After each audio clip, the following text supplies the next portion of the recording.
busana muslimah. Ini perlu waktu aja untuk bagaimana kita berdakwah. Yang diperlukan adalah keikhlasan kita semua untuk terus mendakwahkan dan juga terus menggunakan, gitu kan. Jadi kita belain tapi kita nggak gunain, ngapain gitu kan. Orang yang nyinyirin tapi nggak pakai juga, lo ngapain lo nggak nyinyirin tapi nggak pakai gitu. Pakai aja deh gitu. Nah kalau dia udah pakai ya udahlah, kita nggak usah musuhin. Nah, karena emang musuh kita adalah setan. Next lagi boleh? Karena waktunya nggak banyak. Nah, ini ada data yang menarik menurut saya. Yang pertama adalah sebelah kiri, itu literasi keuangan di Indonesia yang dari tahun ke tahun meningkat, tapi relatif masih rendah. Dari tahun 2013, ini sebuah survei yang dilakukan oleh OJK yang menggambarkan tentang tingkat literasi masyarakat kita. Tahun 2013 itu cuma 21,8% tingkat literasi kita. Tingkat literasi itu tingkat orang paham tentang keuangan, orang melek tentang keuangan, gitu kan. 2016 menjadi 29,6. 2019 kemarin 38,03. Nah, meskipun demikian, ini baru tingkat keuangan secara umum nih. Nah, kalau tingkat keuangan, literasi keuangan secara syariah, lebih rendah lagi, lebih sedikit lagi, baru 8%, 11%. Nah, ini tantangan kita masih sangat berat, sehingga yuk tanpa lelah-lelah kita terus gunakan keuangan syariah, kita sharing, kita perkuat, dan juga kita jagain supaya tetap comply sesuai dengan prinsip syariah. Di sebelah kanannya datanya dari inklusi. Inklusi itu orang yang menggunakan jasa keuangan. Dari tahun 2013 59%, 2016 67%, 2019 76%. Artinya apa? Orang menggunakan produk keuangan, beli produk keuangan itu lebih tinggi dibandingkan pemahamannya. Artinya orang yang beli produk keuangan belum tentu memahami apa yang dia beli. Anda bisa bayangkan, Anda beli sepatu tapi nggak paham sepatu apa yang Anda beli. Padahal sepatunya sepatu buat misalkan ya badminton yang alasnya khusus untuk lapangan badminton tapi digunakan untuk tenis, mungkin nggak cocok. Digunakan untuk lari, mungkin nggak cocok. Lebih parah lagi kadang-kadang Pak nggak tahu apa kebutuhan dia. Ya, sepatunya tuh ukurannya 42 tapi belinya 39 karena cuman kelihatan indah ya, bagus ya warnanya ya. Nah, ini banyak sekali produk-produk keuangan yang dibeli bukan karena kebutuhannya dia, tapi dibeli karena kelihatannya bagus ya, kelihatannya menarik ya. Nah, ini terjadi di produk-produk asuransi, di produk-produk investasi, bukan disesuaikan dengan kebutuhan kita. Berarti kalau kita beli sepatu harusnya disesuaikan dengan kebutuhan kita. Sepatunya mau dipakai buat apa, ukurannya berapa, kita harus tahu. Ketika Anda investasi, Anda harus tahu profil risiko Anda apa, sehingga cocok dengan kebutuhan Anda. Anda harus tahu uang yang Anda investasikan itu untuk apa, sehingga Anda cocok beli produk keuangannya itu sesuai dengan kebutuhan Anda, bukan asal beli karena menarik, bukan asal beli karena temannya beli, gitu, dan seterusnya. Next lagi. Nah, tingkat literasi kita masih rendah. Ini juga tergambar dari jumlah tabungan dan deposito yang ada di perbankan di Indonesia. Mau syariah mau konvensional totalnya, ini perbankan syariah, perbankan di Indonesia, total tabungan, total deposito, seluruh bank di Indonesia, itu total tabungannya, itu adalah 6.000 triliun. Itu yang merah bawah, yang nominal tuh, 6.000 triliun itu jumlahnya tuh.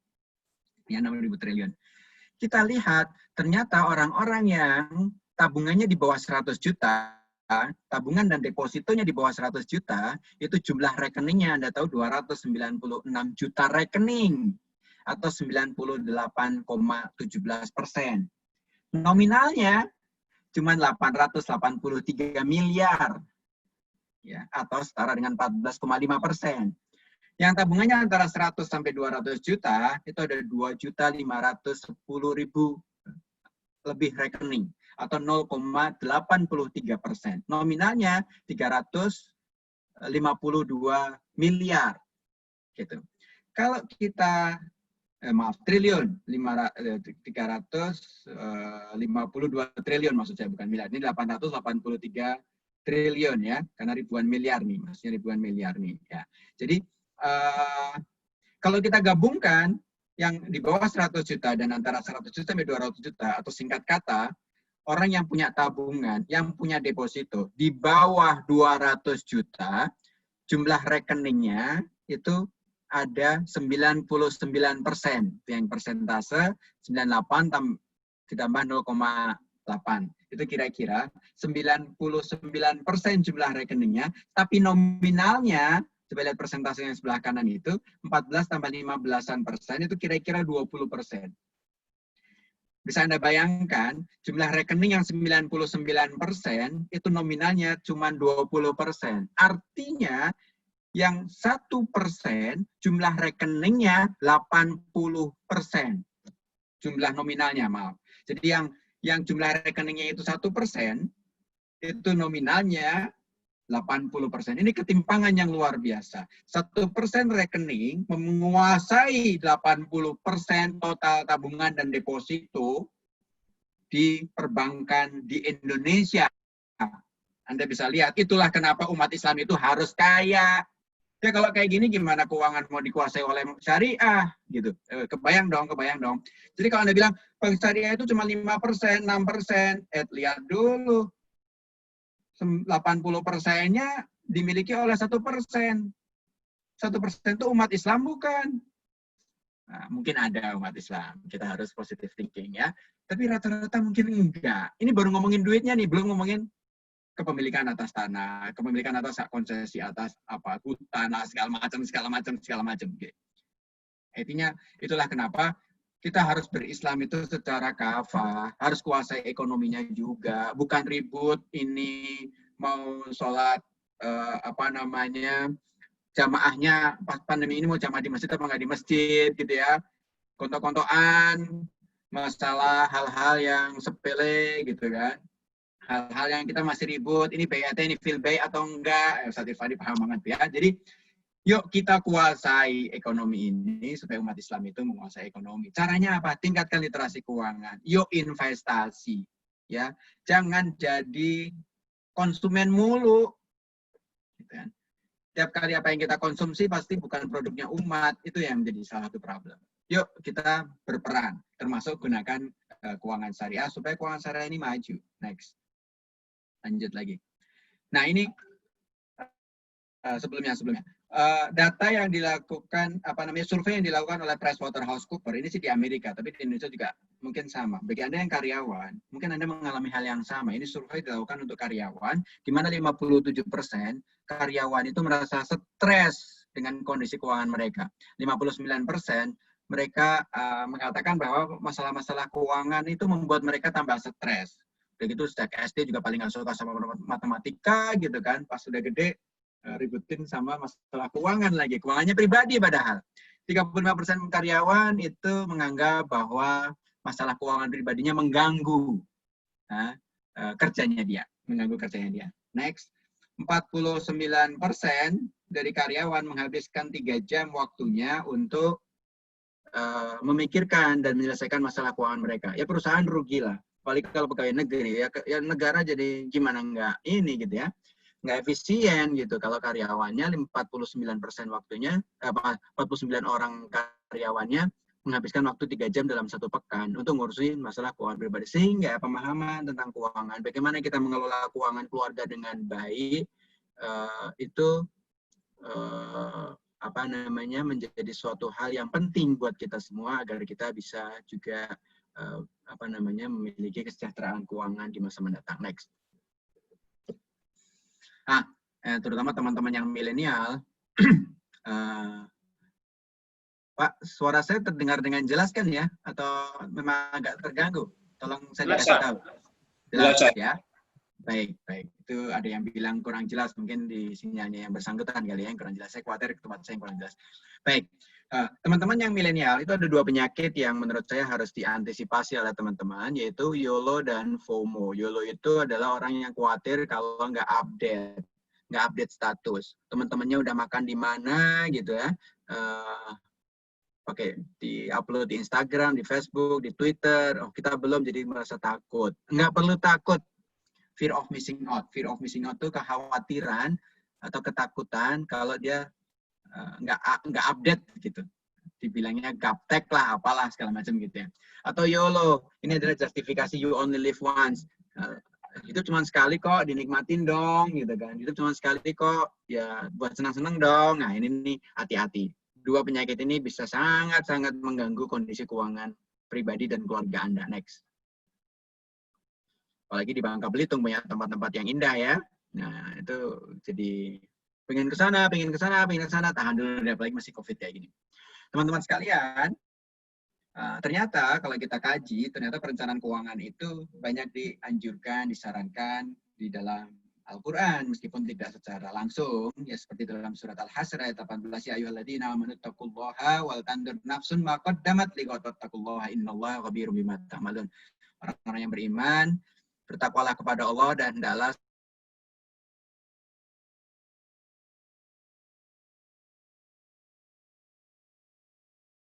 setiap diri memperhatikan apa yang telah diperbuatnya untuk hari esok. Untuk hari esok, ya, untuk hari esok itu bisa juga untuk di akhirat, itu yang paling utama, dan juga untuk hari esok itu bisa juga untuk masa depan di dunia. Next lagi boleh. Juga dalam surat An-Nisa ayat 9, Bapak-bapak kalau baca surat An-Nisa jangan ayat 3 doang ya. Mas Nawasullah rupanya doang. Baca juga ayat yang ke-9. Wal yahzal ladina la taraku min khalfihim dzurriyyatan dhiyafan khafu alaihim falyattaqullaha wal yaqulu qawlan sadida. Hendaklah takut kepada Allah orang-orang yang seandainya meninggalkan di belakang mereka anak-anak yang lemah, yang mereka khawatir terhadap kesejahteraan mereka. Nah, ini jadi benar-benar Anda baca deh tafsirnya, rata-rata ngomongin khaufu alaihim itu berkaitan sama kesejahteraan. Jadi kita ini diwanti-wanti dari ayat ini, An-Nisa ayat 9 ini, diwanti-wanti jangan sampai, bapak-bapak, jangan sampai meninggalkan anak-anak keturunan kita itu dalam kondisi yang nggak sejahtera. Ya kita disuruh kerja keras, disuruh kerja cerdas gitu ya, supaya kita bisa mengentaskan anak-anak kita dari ketidaksejahteraan menjadi sejahtera. Tapi indahnya ayat ini menurut saya adalah ditutup ayat ini dengan falyattaqullaha wal yaqulu qawlan sadida. Dalam bekerja keras untuk menghidupi anak-anakmu, untuk menjadikan mereka sejahtera, tetap harus memegang takwa. Artinya apa? Dalam bekerja tetap berpedoman kepada takwa dan berkata dengan perkataan yang benar, berkata dengan perkataan yang jujur. Dalam bekerja nggak boleh pakai tipu-tipu. Dalam bekerja nggak boleh pakai ngontit-ngontit. Dalam berinvestasi nggak usah pakai tipu-tipu pom-pom kalau bahasanya traders gitu kan, katakan gitu kan. Jadi kita selalu bawa takwa. Demikian pula kita ketika melakukan investasi, melakukan membeli produk-produk keuangan juga gunakanlah takwa sehingga bagi muslim tidak ada opsi lain kecuali menggunakan produk-produk keuangan syariah, gitu kan. Next lagi boleh. Juga surat Yusuf ayat 47-49 ini mungkin sangat familiar buat kita semua. Qala tazra'una sab'a sinina da'aban famahassatum fadaru bismillah qalilan mimma ta'kulun. Jadi ketika Nabi Yusuf dimintain saran, beliau kasih advice untuk raja supaya bercocok tanam 7 tahun lamanya dengan sungguh-sungguh ya. Nah, kata Nabi Yusuf, qala tazra'una sab'a sinina. Nabi Yusuf berkata, supaya kamu bercocok tanam selama 7 tahun lamanya dengan sungguh-sungguh, maka apa yang kamu panen, yang kamu tuai, itu hendaklah kamu biarkan di bulirnya, kecuali sedikit yang kamu makan. Baik teman-teman sekalian, Anda punya income hari ini, bekerja keraslah Anda untuk mendapatkan income hari ini secara sungguh-sungguh. Tapi, nah kata Nabi Yusuf nih, apa yang kamu panen dari hasil kerjamu, biarkanlah di rekeningmu. Jangan kamu habiskan semuanya, kecuali sedikit saja yang kamu makan. Lihat, teman-teman sekalian, dari pendapatan dalam sebulan, lebih banyak ditabung apa lebih banyak dikonsumsi? Malah kadang-kadang kita belum terima uangnya, udah dikonsumsi duluan, buktinya pakai nyicil. Benar ya? Ini bertolak belakang dengan apa yang diajarkan oleh Nabi Yusuf, di mana Nabi Yusuf kerja dulu dengan sungguh-sungguh, apa yang dihasilkan disimpan, ditanam, dibiarkan di bulirnya, kecuali sedikit saja yang dimakan. Supaya bisa sedikit aja yang dimakan, gimana caranya? Pendapatannya kudu besar. Ya, pendapatannya kudu besar, sehingga sedikit aja yang dimakan. Gitu. Artinya kita memang didorong untuk membuat keluarga kita sejahtera, tapi tetap dengan takwa. Supaya kita bisa juga bersosial dengan baik, maksudnya berbagi dengan sesama dengan baik, bisa mengamalkan instrumen-instrumen sosial dalam Islam, misalkan bisa berzakat dengan baik, sedekah, infak, dan yang paling penting juga kita bisa berwakaf, karena sedekahun jariyah itu makna yang paling kuatnya adalah wakaf, gitu kan. Nah, kalau kita nggak bisa manage keuangan kita, gimana kita bisa wakaf? Gimana umat bisa kuat keuangan ekonominya, gitu kan? Nah, itu jadi anjuran untuk mengelola keuangan dengan baik itu banyak tersirat di dalam Al-Quran. Bahkan ada sih di presentasi saya di akhir nanti, tapi saya ingin sampaikan di depan deh. Seringkali saya banyak mengalami tantangan.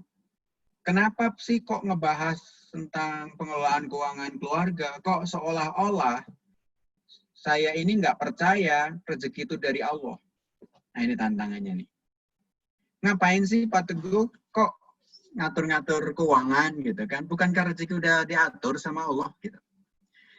Jawaban saya justru, perhatiin, justru karena saya percaya bahwa rezeki ini dari Allah, itu maknanya bahwa rezeki ini adalah amanah dari Allah Subhanahu wa Ta'ala.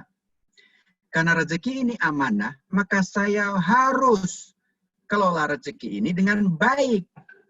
Sehingga kebermanfaatan rezeki ini bukan hanya berhenti di saya, tapi bisa berhenti di keluarga saya, bisa juga, bukan berhenti, bisa mengalir kepada keluarga saya, bisa mengalir juga kepada orang-orang terdekat saya, bisa mengalir untuk masa depan keluarga besar saya, misalkan gitu, bisa juga mengalir kepada orang-orang yang dalam lingkarannya makin luas lagi. Karena rezeki itu adalah amanah dari Allah, maka saya kelola dengan baik.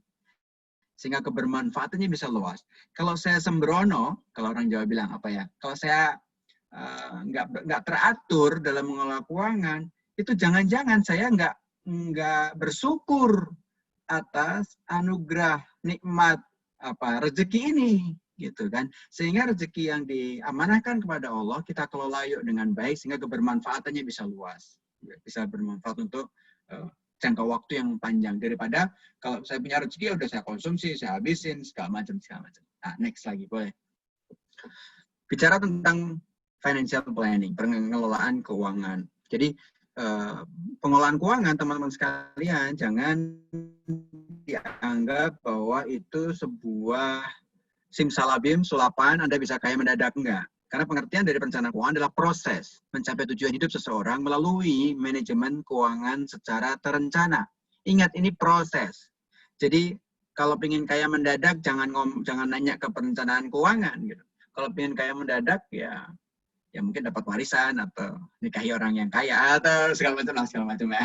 Atau pakai hal-hal yang mungkin bisa jadi tidak syar'i. Tapi ketika ngomongin perencanaan keuangan, ya proses. Proses untuk apa? Mencapai tujuan hidup kita. Tujuan hidup kita apa?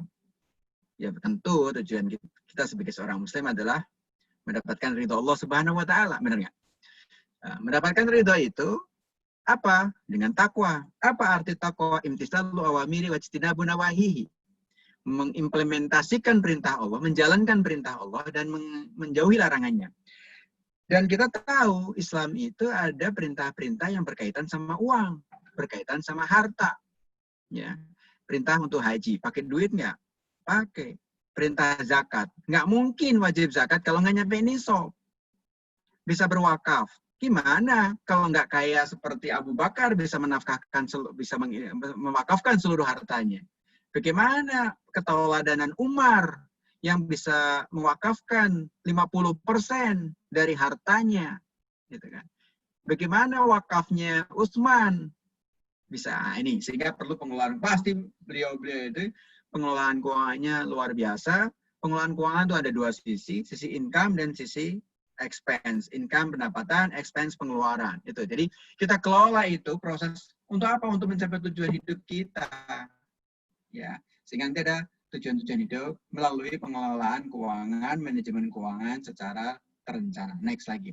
Kalau kita simulasikan dalam gambar, boleh next. Nah, ini gambarnya kira-kira seperti ini. Jadi, yang tadi. Jadi di sebelah kanan itu ada goal. Kalau kita main bola kan ada gawang ya. Kalau masukin gawang namanya goal, benar nggak? Nah, ini tujuan hidup kita nih. Supaya kita bisa, anak kita sejahtera, kita sekolahin anak kita. Butuh biaya nggak? Perlu. Ini tujuan hidup kita. Maka kebetulan saya tuh ada aplikasi namanya Halovina. Teman-teman sekalian boleh download. Itu tools, alat di aplikasi, di gadget, bisa di-download di Google Store ya, App Store gitu. Itu untuk membuat perencanaan keuangan. Jadi misalkan gini, saya membutuhkan dana untuk nyekolahin anak saya kuliah. Kebetulan anak saya sekarang kelas 2 SMA, berarti kelas berapa tuh? 10 ya, nah gitulah. 11. Kelas 11.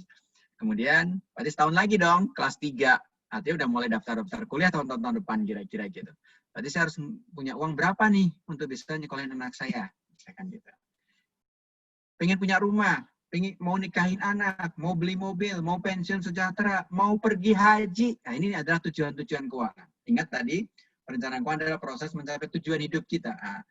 Nah, dalam Halovina tadi, aplikasi Halovina itu ada untuk ngitungnya, gimana cara ngitungnya. Misalkan saya pengen pergi haji itu untuk satu orang daftarnya 25 juta. Kalau mau berdua sama istri, sama pasangan, 50 juta. 50 juta nilai sekarang, nilai masa depan lebih dari itu. Nah, maka setiap bulan saya harus investasi berapa nih? Saya harus nabung berapa nih untuk bisa mencapai pada tahun tertentu. Misalkan saya ingin daftar haji 2 tahun, 3 tahun lagi, maka pada tahun itu saya bisa daftar haji. Pensiun, berapa tahun lagi Anda pensiun? Kira-kira biaya hidup pensiun itu berapa? Itu tools-nya bisa dihitungin di aplikasi tersebut. Tapi ketika Anda sudah punya perencanaan keuangan, maka Anda harus start, harus jalan, harus mulai. Mulainya untuk mencapai tujuan-tujuan ini bisa dengan menabung, bisa dengan investasi. Karena di sana ada yang namanya durasi, waktu, dan ada risiko di sana. Sehingga kalau melihat gambar ini, teman-teman sekalian, investasi dan juga produk keuangan lainnya, itu hanya sekedar tools, hanya sekedar alat untuk mencapai tujuan keuangan kita di masa mendatang. Ya. Jadi, kalau teman-teman sekarang nanti dipaparkan oleh Pak Penny, misalkan bagaimana instrumen-instrumen keuangan syariah, diantaranya adalah misalkan beli saham, jangan pernah menjadikan saham, reksadana, atau apa deposito, ataupun sukuk itu sebagai tujuan, bukan.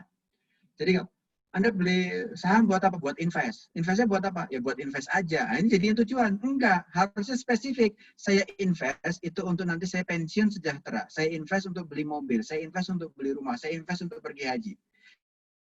Jadi jelas tujuannya apa. Dengan jelas tujuan, jadi netapin pertamanya ada tujuannya dulu. Dengan mengetahui tujuan yang jelas, maka Anda bisa memilih produknya apa untuk mencapai tujuan ini. Gitu. Karena investasi dan produk keuangan lainnya itu hanya sekedar tools. Saya khawatir kalau Anda investasi asal invest tanpa memiliki tujuan, yang ada adalah greedy. Greedy itu serakah. Selalu memilih produk yang menguntungkan. Padahal di balik produk yang menguntungkan itu ada risiko yang Anda mungkin nggak kalkulasi. Nah, pemahaman inilah yang membentengi kita supaya kita nggak serakah, nggak greedy, dan selalu logis dalam memilih produk-produk keuangan untuk mencapai tujuan keuangan kita. Kalau tujuan, misalkan tadi, saya mau nyekolahin anak saya tinggal tahun depan, maka saya pilih produk yang relatif aman. Karena kalau saya memilih produk yang fluktuatif, jangan-jangan pada saat anak saya sekolah, pas rugi, misalkan gitu. Nah, dan juga perlu teman-teman pahami bahwa investasi itu bisa untung, bisa rugi. Termasuk investasi syariah. Jangan salah paham maksud saya, jangan menganggap bahwa yang namanya investasi syariah pasti untung. Kalau saya melihatnya justru karena syariah, maka bisa untung bisa rugi. Justru karena syariah dan untung rugi itu sunatullah, maka nggak mungkin produk syariah melanggar sunatullah. Benar nggak?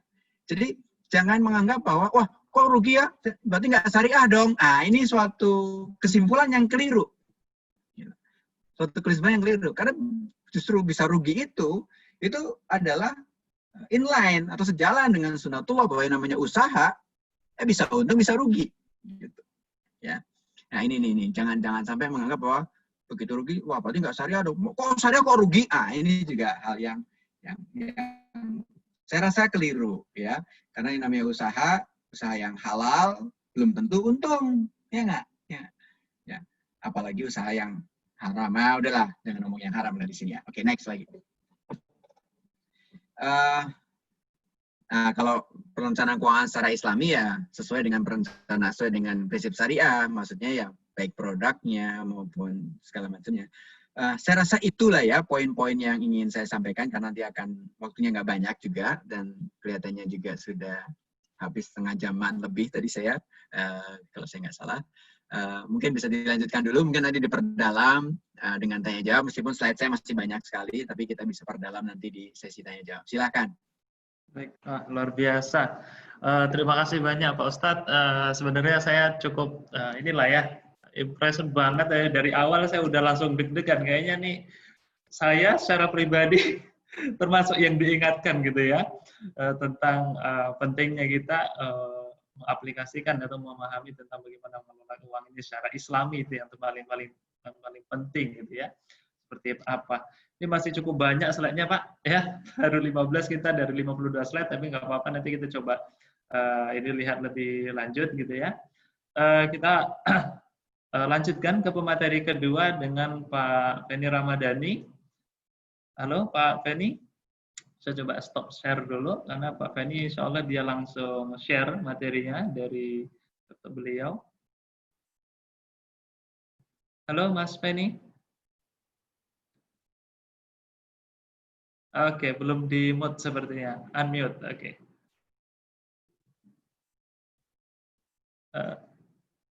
Mikrofonnya bisa di unmute dulu, Mas. Oke. Coba cari Mas Feni. Oke. Oke. Oke, masih di mute ya. Halo, tes. Oke, siap. Halo Mas Feni. Nah, ini kita lanjutkan dulu kata Pak Astad ya. Jadi kita langsung ke Mas Feni untuk melanjutkan materi kita di sesi 2-nya karena mungkin ada masih banyak ya. Kami penasaran juga nih. Ya, Oke, silakan Mas Feni. Oke, assalamualaikum warahmatullahi wabarakatuh.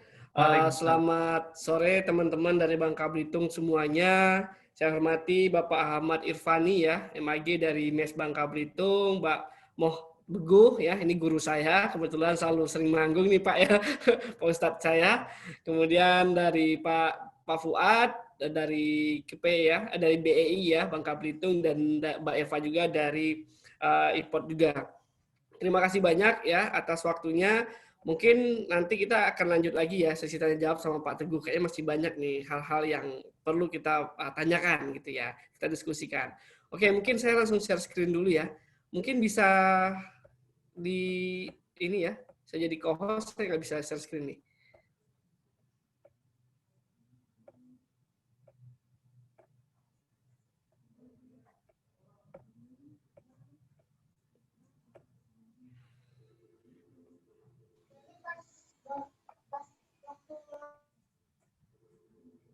Boleh izinkan saya share screen?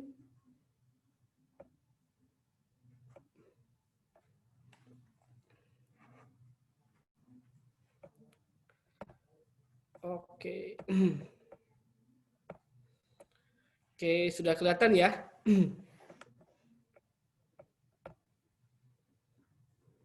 Oke, sudah kelihatan Bapak Ibu semuanya? Sudah ya, Pak Fuad, sudah kelihatan ya? Oke, jelas Pak. Siap. Oke. Baiklah, langsung saja saya mulai. Terima kasih banyak atas kesempatannya. Tadi sudah Pak Teguh sudah menjelaskan ya bagaimana tadi kita berbicara pentingnya perencanaan keuangan ya, terutama perencanaan keuangan syariah gitu ya. Nah, mungkin masih banyak lagi slide-slide berikutnya dari beliau, tapi intinya adalah kita sadar ya bahwasanya kita sangat penting sekali melakukan yang namanya perencanaan keuangan ya.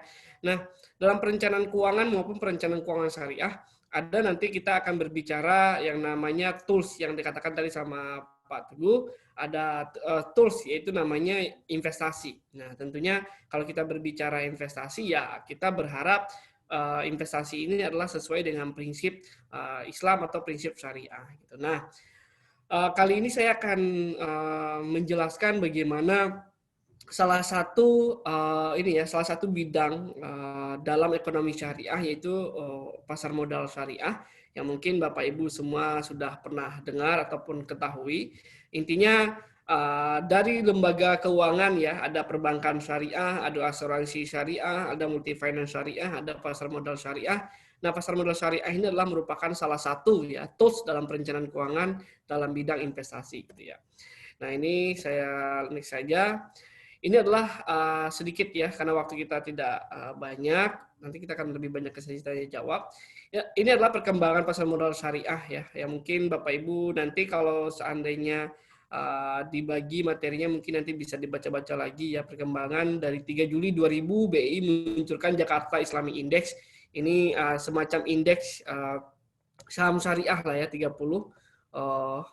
yang liquid ya. Ya nanti saya akan jelaskan lebih dalam terkait Jakarta Islamic Index itu seperti apa. Kemudian adanya Bapepam LK menerbitkan daftar efek syariah pertama kali 7 Mei 2008, menerbitkan undang-undang tentang surat berharga syariah negara.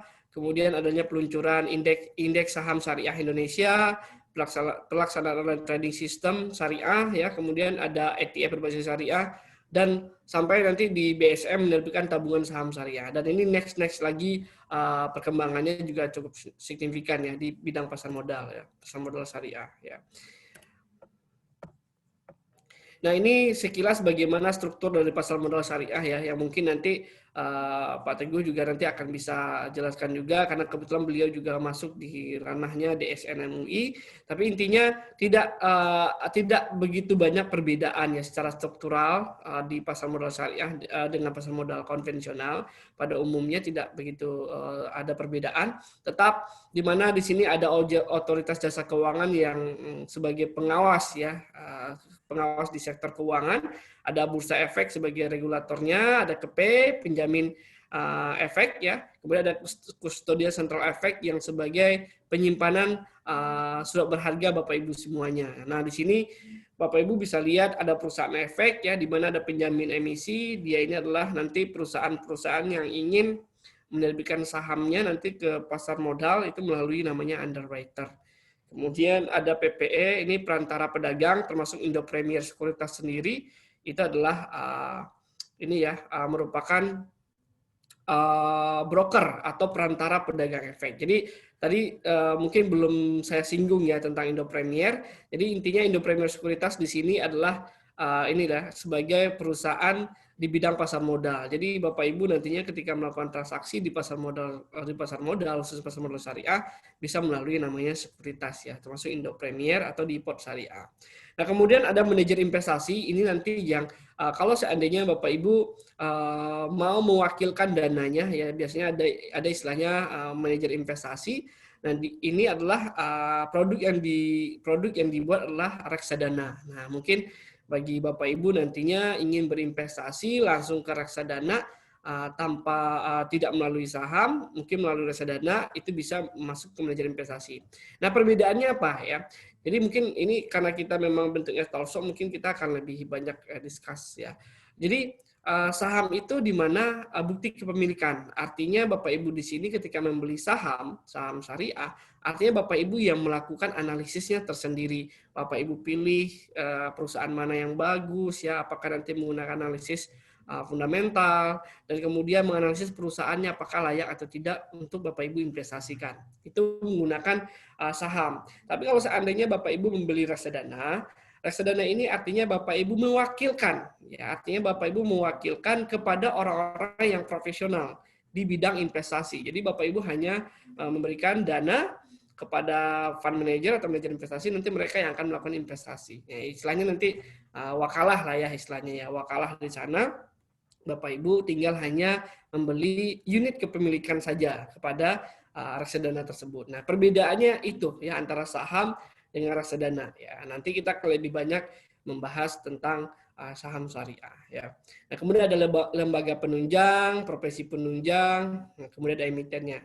Nah, di samping ini ada Majelis Ulama Indonesia ya, mungkin DSN MUI di sini yang akan selalu mengawasi bagaimana saham-saham syariah tersebut ya. Apakah saham syariah itu masih masuk ke list saham syariah atau tidak. Nah, ini nanti juga kalau untuk di reksadana nanti ada juga dewan pengawas syariahnya. Nah, inilah secara garis besar ya perbedaan antara pasar modal yang konvensional dengan pasar modal syariah ya. Oke, saham syariah tadi sudah saya jelaskan adalah efek berbasis ekuitas yang memenuhi prinsip syariah ya. Nah, kemudian ya dalam prinsip syariah ya saham syariah ini adalah harus memiliki dua sistem seperti ini ya. Pertama prinsipnya, kemudian mekanisme perdagangannya.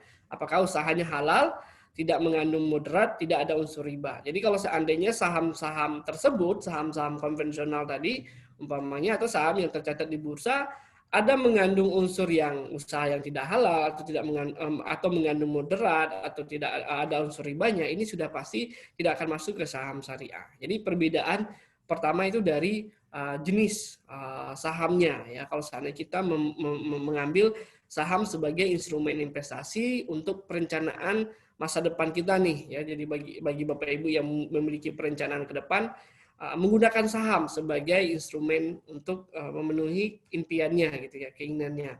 Nah, kemudian dari mekanisme perdagangan ya adanya larangan riba. Nah, nanti larangan riba ini nanti untuk ditransaksi seperti transaksi margin ya, nanti ada istilah transaksi di pasar modal itu menggunakan transaksi margin. Nah, ini masuk kategori larangan riba ya. Nah, kemudian ada larangan gharar ya, kemudian ada perjudian dan lain-lain. Artinya apa?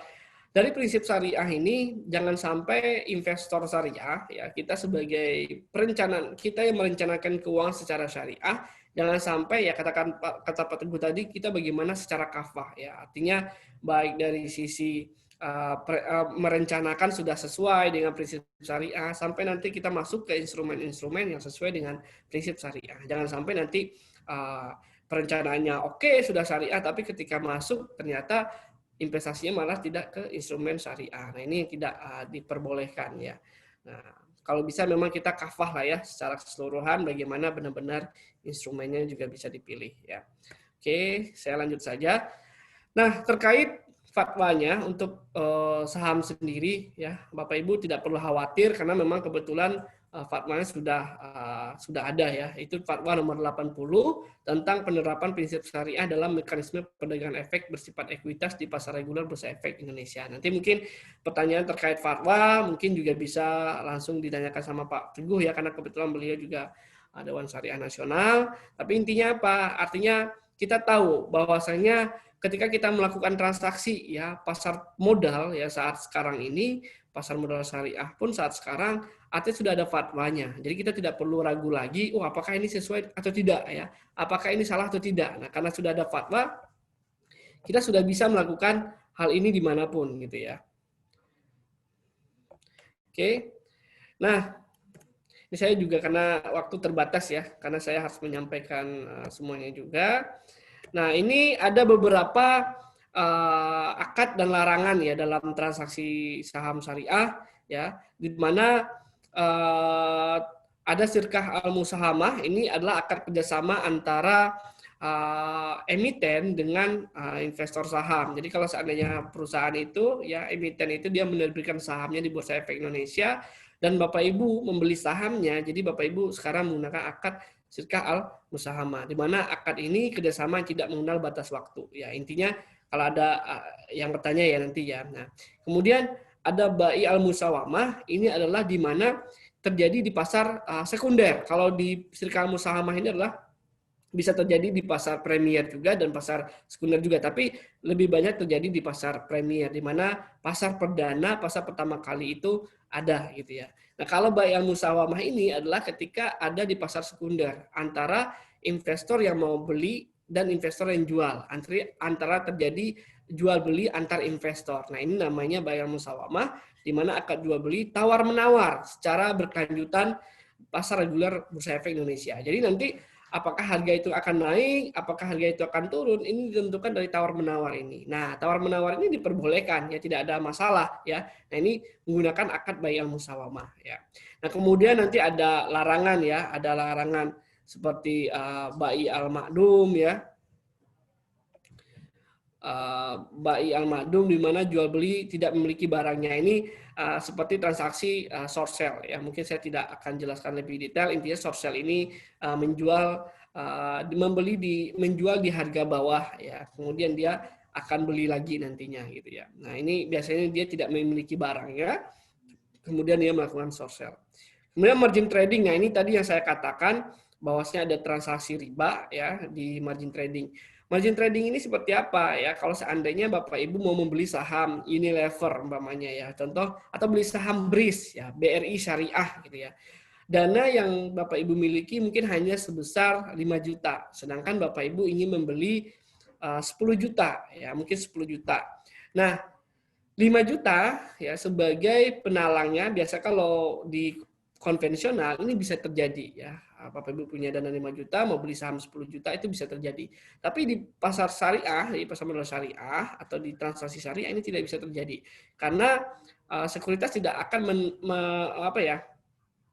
tidak akan memberikan dana ini karena tidak sesuai dengan prinsip syariah. Karena nanti ketika Bapak Ibu meminjam dana melalui sekuritas, nanti sekuritas akan membebankan yang namanya interest atau bunga. Ya, inilah yang membuat margin trading itu tidak diperbolehkan ya. Nah, nanti Bapak Ibu ya, ketika Bapak Ibu melakukan investasi ya, terutama investasi saham ya ataupun reksadana ya, mungkin saham lah ya, transaksi saham di aplikasi sekuritas ya termasuk di IPOT. Nanti ada beberapa transaksi yang Bapak Ibu tidak bisa gunakan ya ketika Bapak Ibu menggunakan akun syariah. Ya, nanti mungkin kalau ada yang bertanya bagaimana Pak, saya nanti membuka akun syariah, saya mau berinvestasi di pasar modal syariah, nanti bisa tanya langsung sama cabang kita yang terdekat itu di cabang Pangkal Pinang. Di sini kebetulan ada PIC-nya Mbak Eva.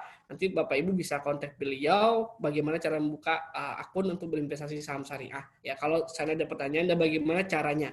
Nah, biasanya ada 3. Ya, pertama Bapak Ibu nggak bisa beli saham syariah, yang bukan saham non syariah, apakah itu rokok, apakah itu bank, apakah bank konvensional ya, apakah nanti perusahaan itu banyak utangnya. Ya, yang kedua, Bapak Ibu nggak bisa beli saham dengan menggunakan margin trading, itu juga nggak bisa. Itu yang kedua. Yang ketiga, Bapak Ibu nggak bisa melakukan short sale yang tadi saya jelaskan. Nah, ini merupakan counter langsung dari SOTS ya, yang mungkin dalam pengembangan juga ya, yang dikembangkan oleh Bursa Efek dan DSN MUI untuk menjaga supaya investasi umat Islam ya atau investor syariah itu jangan sampai melakukan transaksi yang tidak diperbolehkan gitu ya. Oke. Nah, apa sih keuntungan ketika kita melakukan investasi di saham syariah? Ya, jadi kita memilih saham syariah sebagai instrumen untuk mencapai impian yang mungkin dalam perencanaan keuangan syariah tadi. Pertama ada capital gain. Ya, capital gain ini adalah keuntungan investasi dari selisih harga beli dan harga jual. Ketika Bapak Ibu membeli saham di harga 5.000 kemudian menjual di harga 7.000, ini namanya capital gain. Pak, bisa nggak kemungkinan rugi? Ya, bisa rugi. Ini namanya capital loss. Ya, ketika Bapak Ibu beli di 5.000 dan jual di harga 3.000, artinya Bapak Ibu juga capital loss. Ya, dalam prinsip syariah ya ini boleh-boleh saja. Ya, tadi kata Pak Teguh, ini malahan kita tidak melanggar sunatullah ya, karena memang dalam investasi itu ada untung ada rugi gitu ya. Jadi justru yang sifatnya fix itu malahan tidak kurang dibenarkan gitu ya. Nah, ini adalah salah satu keuntungan dari investasi saham syariah. Nah, yang kedua adalah dividen ya bagi hasil. Jadi Bapak Ibu selain mungkin Bapak Ibu dapat keuntungan dari membeli ya, kayak Bapak Ibu membeli barang ya, membeli barang di pagi hari umpamanya ya, membeli sayur-sayuran kemudian ke pasar kemudian dijual dengan harga yang mahal. Itu kan istilahnya capital gain. Artinya Bapak Ibu juga bisa menerapkan prinsip ini dalam hal konvensional gitu ya. Nah, kemudian ada namanya dividen. Dividen ini adalah bagi hasil. Jadi kalau seandainya Bapak Ibu memiliki suatu saham, ya, satu lot pun, ya satu lot itu adalah 100 lembar saham. Jadi kepemilikan teman-teman kalau mau membeli saham, itu memang hitungannya adalah lembar saham. Ya, minimum pembeliannya adalah 100 lembar saham atau sama dengan satu lot. Nah, teman-teman bisa beli satu lot saham, nanti akan mendapatkan yang namanya bagi hasil atau dividen. Setiap perusahaan itu membagikan keuntungan. Nah, ini kalau nanti perusahaan itu sudah untung ya, nanti dia akan bagi keuntungan dengan Bapak Ibu sebagai pemegang sahamnya ya. Nah, kemudian ada rapat umum pemegang saham. Ini adalah RUPS. yang mungkin Bapak Ibu juga akan ikuti ya kalau seandainya Bapak Ibu sudah menjadi pemegang saham ya atau sudah berinvestasi. Nah, biasanya memang satu lot pun Bapak Ibu sudah bisa mengikuti namanya RUPS. Tapi sadar diri gitu ya, jangan sampai duduk di depan gitu ya. Kalau RUPS duduk di depan punya satu lot doang gitu kan, duduk di depan ya kan. Sedangkan yang lain punyanya udah ribuan lot gitu ya. Nah, nggak apa-apa, kita duduk di belakang, punya satu lot nggak masalah ya. Ini dulu kalau sebelum pandemi ini memang sudah offline ya, seringnya offline, tapi sekarang semenjak COVID ini diubah ya ke online semua ya. Jadi Bapak Ibu bisa mengikuti RUPS ini. Nah, yang keempat memang keuntungannya adalah ya tentunya ini adalah investasi syariah ya. Jadi nggak semua mungkin kita bisa berinvestasi ke semua jenis saham ya, tapi belum tentu semua saham, semua jenis reksadana itu sudah sesuai dengan prinsip syariah. Jadi harapannya ketika kita mengatakan kita adalah investor syariah, kita juga harus ya melakukan kegiatan muamalah kita semuanya ya, termasuk investasi juga kita harusnya dengan prinsip syariah ya. Jadi jangan sampailah nggak kafah lah gitu ya. Gitu. Oke, ini adalah ya bagaimana proses screening saham syariah ya. Jadi intinya ini sebenarnya tugasnya OJK ya, OJK dan DSN juga. Kemudian dari saham-saham ini ya ketika dia listing ke bursa ya, ketika dia listing ke bursa apakah dia mendeklarasikan diri dia syariah atau tidak. Ya, ketika dia mendeklarasi dia saham syariah, contoh perusahaan ABC gitu ya, dia mau melantai ke bursa, kemudian dia mengatakan bahwasanya dia akan mendeklar diri dia syariah. Contoh kayak BRI Syariah, BTPN Syariah, PNBS ya, Bank Panin Dubai Syariah. Ini kan dia mendeklar diri dia syariah. Nah, nanti dia akan masuk ke saham syariah secara otomatis gitu ya. Nah, ada yang saham-saham yang tidak mendeklar diri dia syariah ya. Nah, inilah nanti yang akan menjadi PR ya untuk OJK ya, melakukan screening. Nah, screeningnya apa saja? Ya, ada business screening, financial screening ya, baru nanti dia masuk ke saham syariah. Nah, biasanya kalau di business screening apa? Ya, yang tadi ya, perdagangan yang tidak dilarang, jasa keuangan ribawi, produksi atau distribusi barang haram atau merusak moral atau mudarat kayak rokok itu tidak diperbolehkan. Perjudian dan sejenisnya, usaha yang mengandung goror, ya, transaksi suap. Nah, ini istilahnya dalam bisnis screen, apakah dia lolos atau tidak, gitu ya. Oke, nah kemudian ya baru dia masuk kalau seandainya lolos ya. Kalau seandainya dia lolos dari bisnis screening, barulah kita masuk ke financial screening. Ya, nah ini lebih hitung-hitungan ke rasio ya. Apakah rasio hutang berbasis bunga terhadap total aset tidak lebih dari 45%. Artinya kalau lebih, ini bukan saham syariah. Artinya dikeluarkan dari saham syariah. Tapi kalau masih di bawah, artinya masih diperbolehkan. Nah, ini nanti bisa diperjelaskan lebih banyak nanti sama Pak Teguh ya, kenapa dibuat angka seperti ini. Kemudian ada pendapatan non halal dibandingkan dengan total pendapatan tidak boleh lebih dari 10%. Contoh umpama di bidang perhotelan ya, di hotel kan sebenarnya usaha hotel sih oke-oke saja gitu ya, tapi umpamanya dalam usaha hotel itu nanti ada jual minuman gitu ya, jual minuman yang dilarang. Nah, kalau seandainya jual minuman itu melebihi dari 10% ya, dari total pendapatan, nah ini kategorinya adalah bukan saham syariah. Jadi inilah ya bagaimana screening saham syariah ya supaya nanti dia akan masuk ke list saham-saham syariah yang ada di Indonesia. Apakah nanti di ISSI, Jakarta Islamic Index, atau JI 70. Jadi intinya saham-saham syariah itu memang akan di-screening ya oleh OJK, dan apakah nanti sesuai atau tidak nanti akan dilihat lagi. Untuk nanti investor syariah tidak bingung lagi untuk memilih saham mana yang syariah, saham mana yang tidak. Gitu ya. Oke, next ya. Nah, ini adalah indeks saham syariah. Ya, jadi indeks ini semacam indikator lah ya, indikator bagi kita mau melihat bagaimana perkembangan suatu market ya. Kalau biasa kalau di Indonesia dikenal dengan indeks harga saham gabungan ya, IHSG. IHSG itu masuk lebih kurang sudah sampai 600 lebih ya. Bahkan 700 kayaknya ya. Itu jumlah saham yang ada di Indonesia diukur melalui IHSG. Jadi mungkin Bapak Ibu sering nonton TV nih, IHSG mengalami penurunan gitu ya, atau IHSG mengalami kenaikan gitu ya. Nah, artinya kalau seandainya IHSG mengalami penurunan, artinya rata-rata tertimbang IHSG saham-saham yang ada di Bursa Efek Indonesia mengalami penurunan gitu ya. Artinya memang perusahaan-perusahaan pada turun ya harga sahamnya. Kalau seandainya mengalami kenaikan, artinya rata-rata saham-saham yang ada di Bursa Efek Indonesia itu mengalami kenaikan. Nah, itu biasanya kalau kita berbicara market. Nah, di pasar modal syariah ya tentu juga ada indeksnya, yaitu ada indeks saham syariah Indonesia. Ini kita analogikan sama lah seperti IHSG-nya syariah. Jadi kumpulan semua saham syariah yang ada di Indonesia, Bursa Efek Indonesia, itu akan masuk ke indeks ISSI. Jadi kalau seandainya Bapak Ibu melihat ISSI lagi turun, artinya saham-saham syariah semua rata-rata pada turun gitu ya. Nah, kemudian ada lagi yang namanya Jakarta Islamic Index. Ini adalah 30 saham syariah yang memiliki kapitalisasi dan likuiditas terbesar. Nah, kapitalisasi itu market cap-nya ya, atau secara nominal ya, nominal jumlah saham dan harganya ya cukup besar. Nah, itu namanya market kapitalisasi ya, harga saham dikali dengan jumlah saham beredar. Nah, artinya semakin besar market cap perusahaan tersebut, artinya saham tersebut kategorinya cukup bagus ya, karena tidak mudah untuk fluktuatifnya tidak begitu besar gitu ya.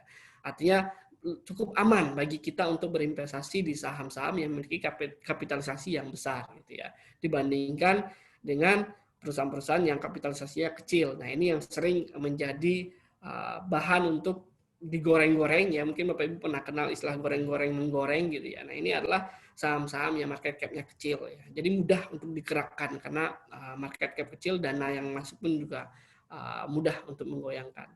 Nah, ini ada 30 saham syariah, Bapak Ibu juga nanti bisa lihat di Bursa Efek Indonesia ataupun di IPOT pun juga bisa dilihat.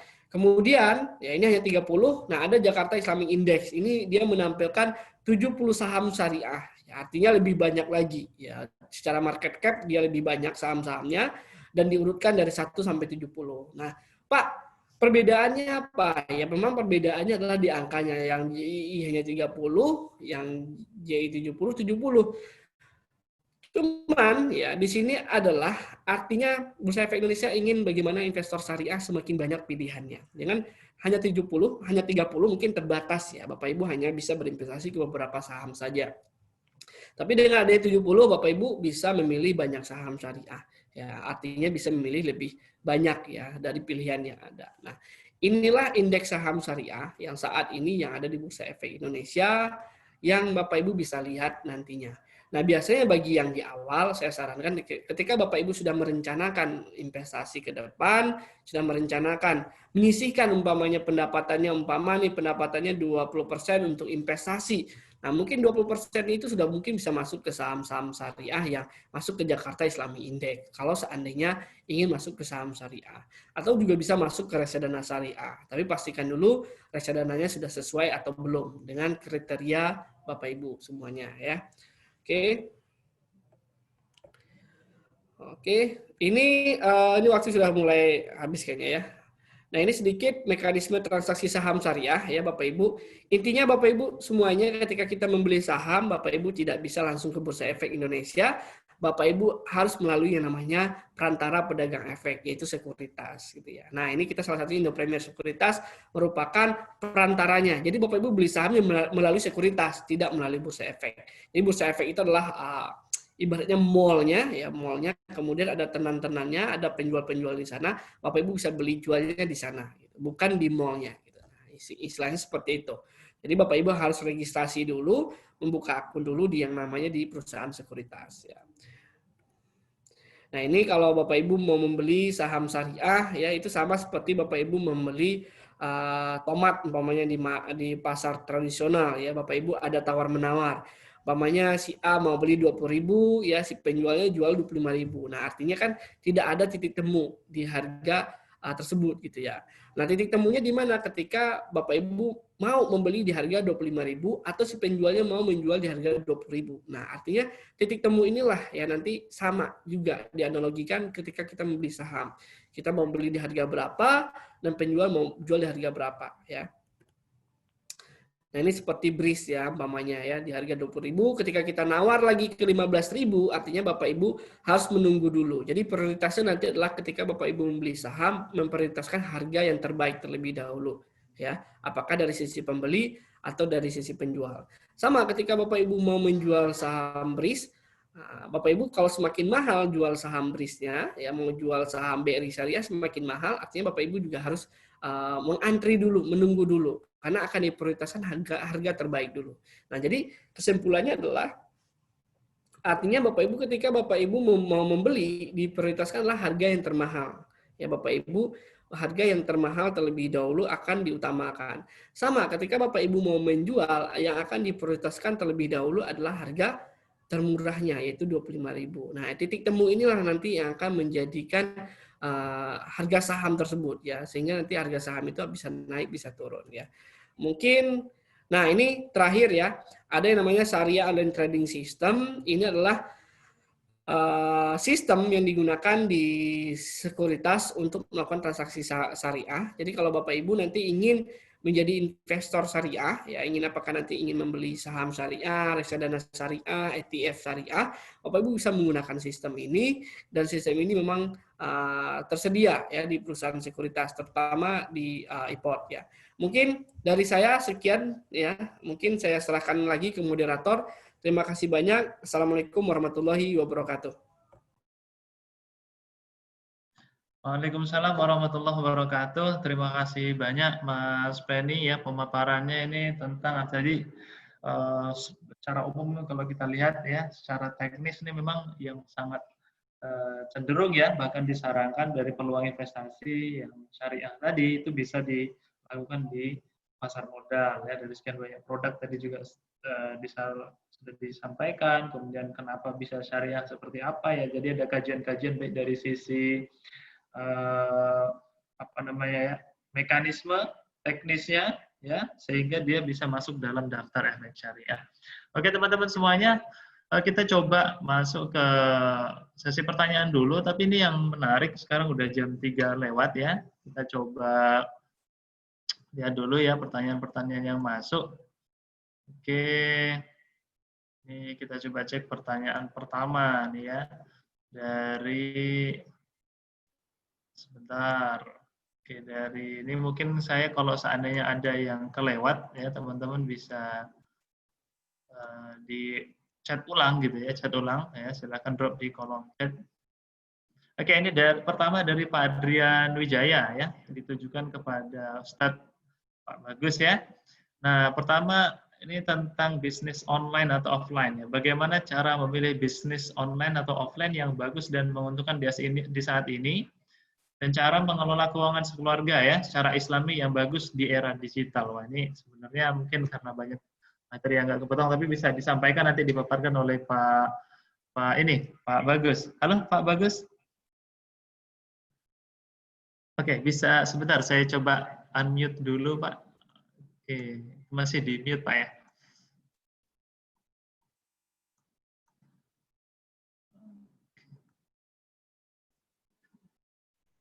Oke, halo Pak. Bisa Halo. terdengar? Ya, Oke. dari tadi saya mau unmute, nggak bisa, kelihatannya di unmute sama admin ya. Ya. Ya. Oke, silakan Pak. Baik, apa namanya, sebetulnya begini, kita harus tahu parameter-parameternya, mau online, mau offline, itu ya bagus atau nggak bagus, itu ya tergantung banyak hal misalkan gitu ya. Intinya adalah kalau emang Anda mau masuk di bisnis, upayakan Anda masuk ke bisnis yang Anda sukai. Ya. Tentu parameternya adalah yang tidak melanggar prinsip syariah, yang tidak ada melakukan transaksi barang yang haram, yang tidak melakukan transaksi yang mengandung riba, atau ada unsur yang gharar. Misalkan dalam online itu agak sedikit tinggi risiko ghararnya. Apa itu gharar? Gharar adalah jual beli atas objek yang tidak jelas.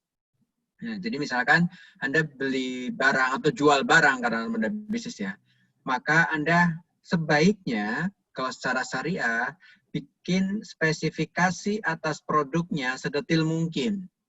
Ya.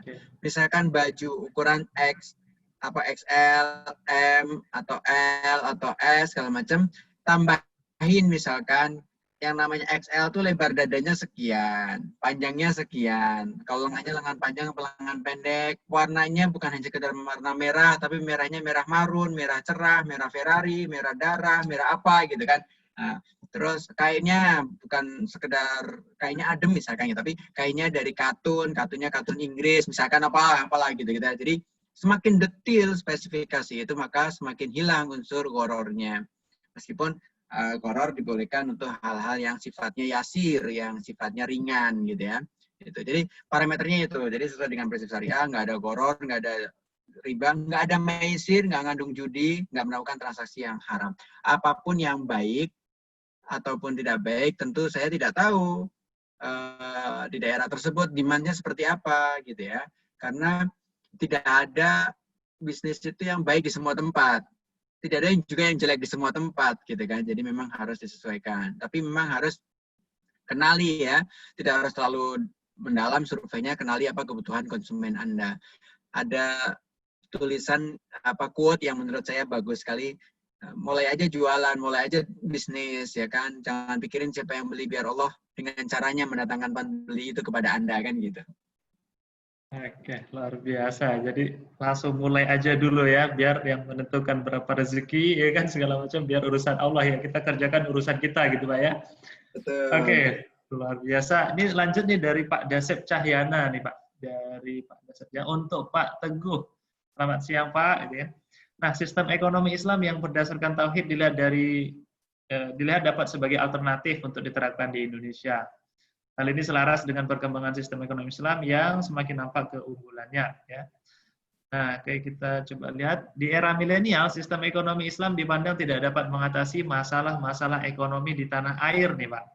Ya, terus strategi apa yang dapat mendukung peran, prospek, dan perubahan sistem ekonomi konvensional yang akan berubah menuju sistem ekonomi Islam? Nah, ini kalau ada klaim bahwasanya ekonomi Islam dipandang tidak tidak dapat mengatasi masalah-masalah ekonomi di tanah air di era milenial, mungkin apakah benar kita nggak tahu ya. Tapi intinya kita mohon ditanggapi Pak Ustadz, silakan.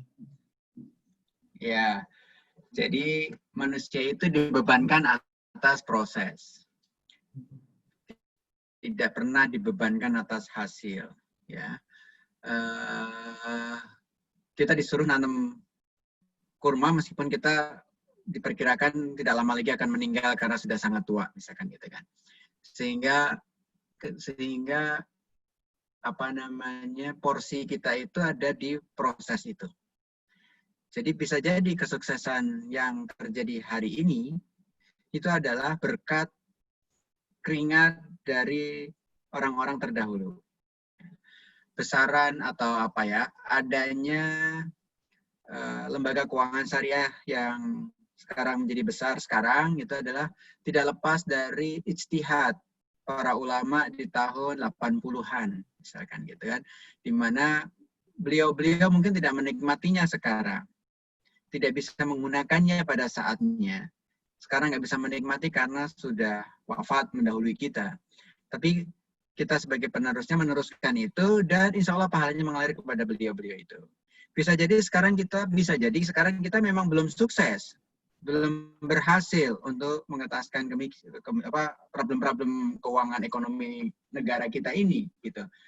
Tapi apa iya kemudian kita melepaskan diri untuk tidak ikut dalam proses itu, sehingga yuk terus berproses, yuk terus ini. Nah, apa solusinya? Solusinya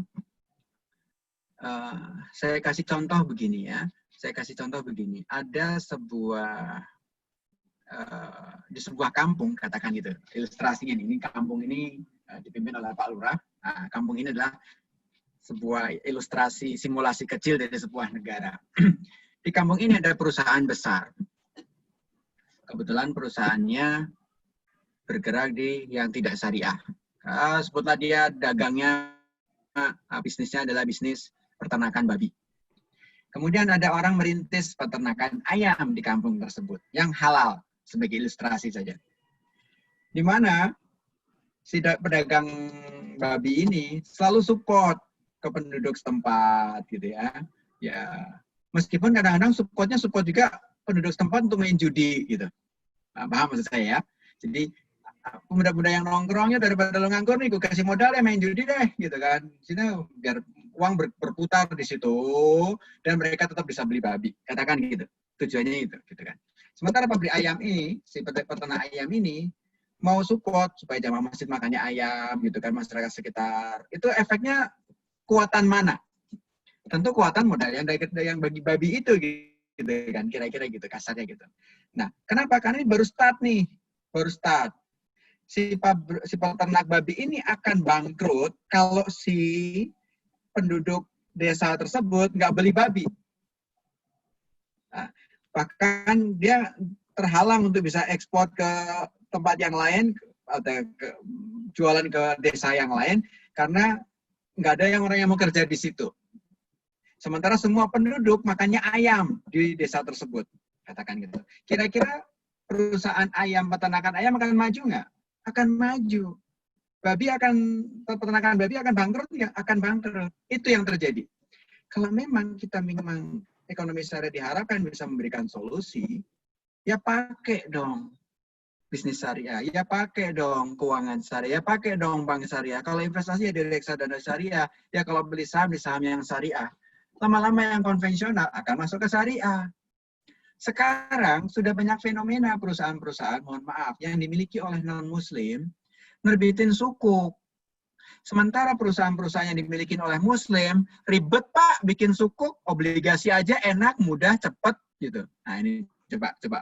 Mindset ini mindset. Mungkin Pak Penny senyum-senyum juga tahu kan, banyak perusahaan nerbitin sukuk, padahal kita tahu pemiliknya siapa gitu kan, yang sangat terkenal gitu pemiliknya. Yang sama sekali nggak support terhadap, artinya bukan berniat untuk bisnis syariah gitu kan. Hal lain, sekarang siapa perusahaan yang paling banyak sertifikasi halalnya? Bukan punyanya umat. Gitu kan, punyanya Pak mahal Pak, sertifikasi MUI Pak, padahal nggak mahal. Gitu. Mahal karena pakai pihak ketiga, karena pakai konsultan, pakai apa itu yang mahal. Tapi kalau langsung ke MUI-nya murah. Gitu kan. Selalu kita menilai sesuatu dari asumsi-asumsi, dari hoax gitu, tanpa klarifikasi langsung. Sehingga menurut saya, untuk bisa ekonomi syariah itu berperan dan memberikan solusi, ya digunakan. Semua umat pakai itu lembaga keuangan syariah untuk memenuhi kebutuhan. Lama-lama, Bank Biru itu akan bangkrut kalau kita nggak pakai kok. Saya yakin. Bener nggak? Lanjut. Oke, luar biasa. Ini ya, jadi mulai dari yang kecil Pak ya.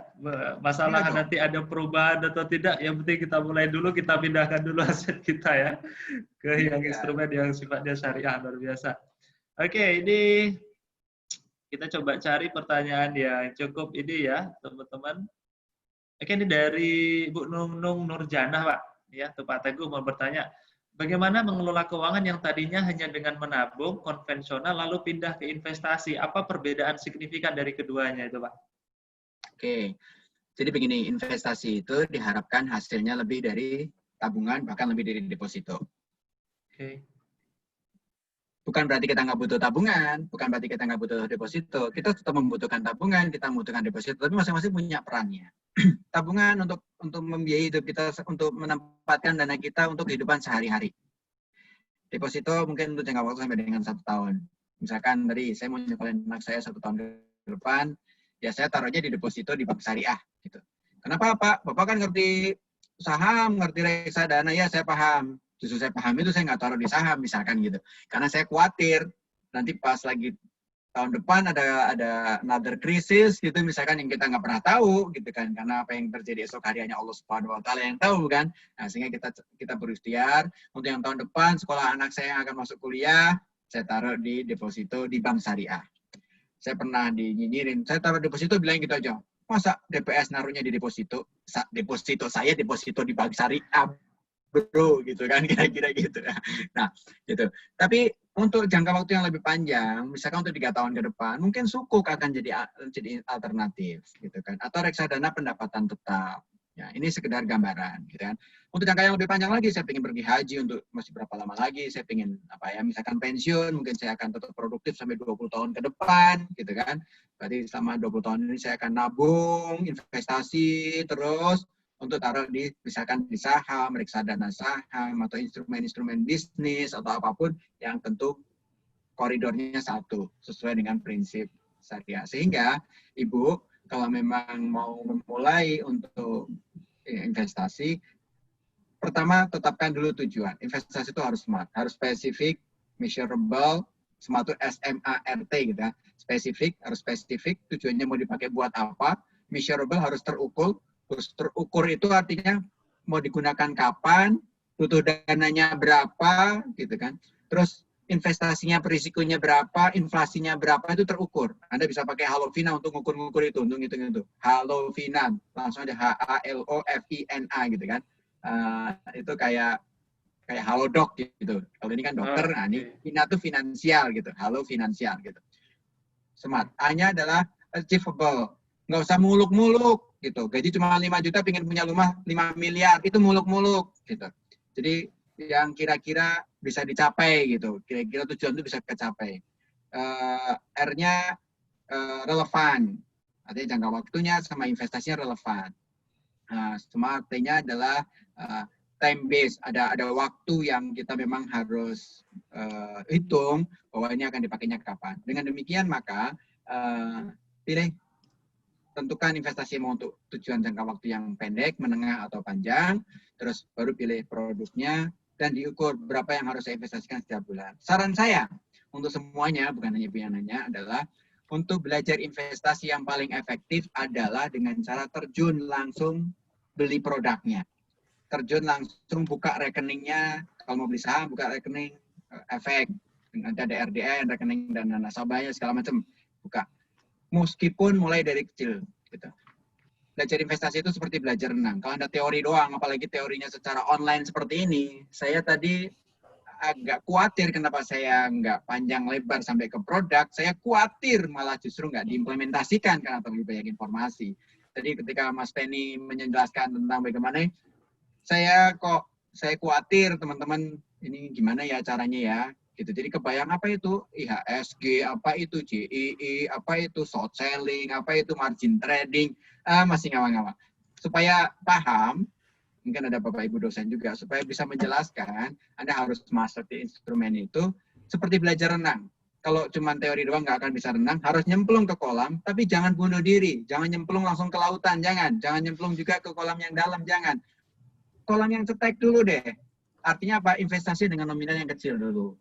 100.000, 500.000, 1 juta, naik lagi jadi 5 juta, naik lagi jadi 10 juta, nikmatin sampai 100 juta, berhenti dulu, masih berhenti dulu, dilihatin flow-nya seperti apa, nambah lagi menjadi 200 juta, nikmatin lagi, pahami apa itu NAB kalau di reksadana, apa itu lot, apa itu dividen itu ada technical analysis, nanti kalau ininya technical analisis, ada fundamental analisis, apa itu. Belajar terus, tapi sambil praktek. Kalau nggak praktek, nonsen, nggak akan bisa paham. Gitu kali. Oke, luar biasa. Terima kasih banyak, Pak Teguh. Oke, kita coba lah. Ini tadi berarti harus smart ya, teman-teman. Ya. S-nya tadi saya lupa, Pak. Apa, Pak? Kalau boleh diulang, Pak? Spesifik. Spesifik ya. Spesifik, measurable, achievable, relevant, and time-based gitu ya, teman-teman. Jadi ngomongin investasi bukan berarti kita shifting, tabungan nggak perlu gitu ya, tapi duanya punya tujuan yang berbeda, itu ya harus perlu dipahami oleh teman-teman. Oke, ini kita coba lihat pertanyaan yang masuk.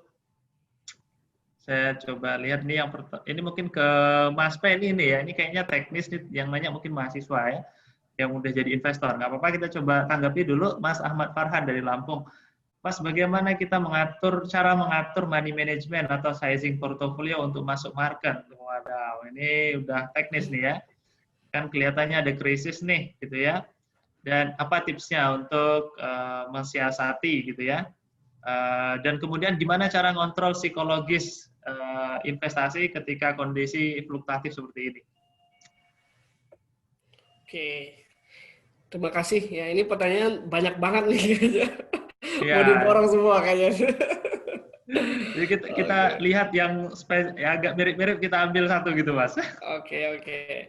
Jadi kalau intinya, kalau kontrol ya, kalau kita berbicara portfolio manajemen ya mungkin intinya kan mungkin teman-teman sendiri sih sudah tahu ya, kira-kira kalau kondisi krisis atau kondisi umpamanya kemarin IHSG lagi turun atau seperti apa, kan teman-teman ada yang kalau yang cenderung investasi jangka panjang ya kita nambah terus, umpamanya kita tetap investasi ya nambah.